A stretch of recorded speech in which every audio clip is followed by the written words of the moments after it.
Item ಯಾವುದೇ ಇರಲಿ try ಮಾಡಿ ಆಚಿ ಚಿಕನ್ ಮಸಾಲಾ. ರಾಜ್ಯದಲ್ಲಿ ರಂಗೇರಿದಂತ ವಿಧಾನ ಪರಿಷತ್ ಚುನಾವಣೆ. ಜೆಡಿಎಸ್ ಅಭ್ಯರ್ಥಿ ಕಣಕ್ಕಿಳಿದ್ರೆ ಮಾತ್ರ ಎಲೆಕ್ಷನ್.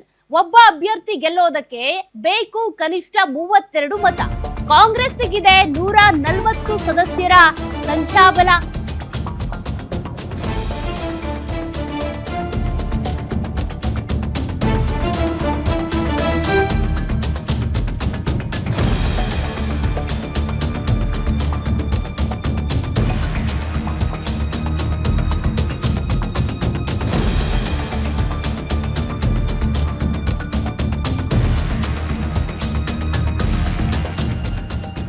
ಇಲ್ಲಿ 4 ಅಭ್ಯರ್ಥಿಗಳ ಗೆಲುವು ಕಾಯಂ. ಇನ್ನು ಉಳಿಯುತ್ತೆ 12 ಮತ. ಬಿಜೆಪಿ ಸಂಖ್ಯಾಬಲ 63 ಇದೆ. 33 ಮತ ಪಡೆದು ಗೆಲ್ತಾರೆ ಒಬ್ಬರು. ಇನ್ನೊಬ್ಬರು 30 ಮತ ಪಡೆದು 6ನೇ ಅಭ್ಯರ್ಥಿಯಾಗಿ ಗೆಲುವು ಸಾಧಿಸೋದು ಕಾಯಂ. ಜೆಡಿಎಸ್ ಸಂಖ್ಯಾಬಲ ಇಲ್ಲಿ 18. ಹೀಗಾಗಿ ಅಭ್ಯರ್ಥಿ ಕಣಕ್ಕಿಳಿಸೋದಕ್ಕೆ ಹಿಂದೇಟು ಹಾಕ್ತಿದ್ದಾರೆ. ಜೆಡಿಎಸ್ ಮತ ಪಡೆದ್ರೆ ಕಾಂಗ್ರೆಸ್ನ 5ನೇ ಅಭ್ಯರ್ಥಿಗೆ ಗೆಲುವು ಸಿಕ್ಬಿಡುತ್ತೆ. ವಿನಯ್ ಕಾರ್ತಿಕ್ ನಿರಾಯಾಸವಾಗಿ ಗೆಲ್ಲಬಹುದು.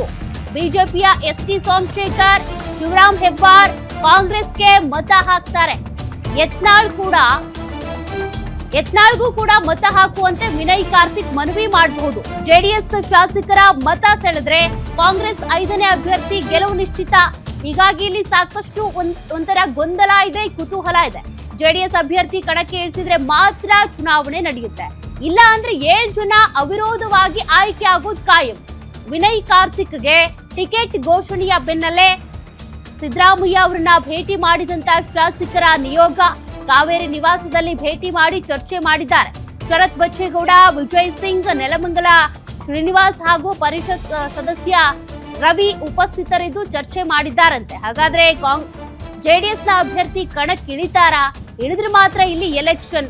ಹಾಗಾಗಿ ಅದ್ರ ಬಗ್ಗೆ ಈಗ ಸಾಕಷ್ಟು ಕುತೂಹಲ ಇದೆ. ಆ ಸಂಖ್ಯಾಬಲವನ್ನು ಕೂಡ ನೀವು ಇಲ್ಲಿ ಗಮನಿಸಬಹುದು. ಒಬ್ರು ಗೆಲ್ಬೇಕು ಅಂದ್ರೆ 32 ಮತಗಳು ಬೇಕೇ ಬೇಕು.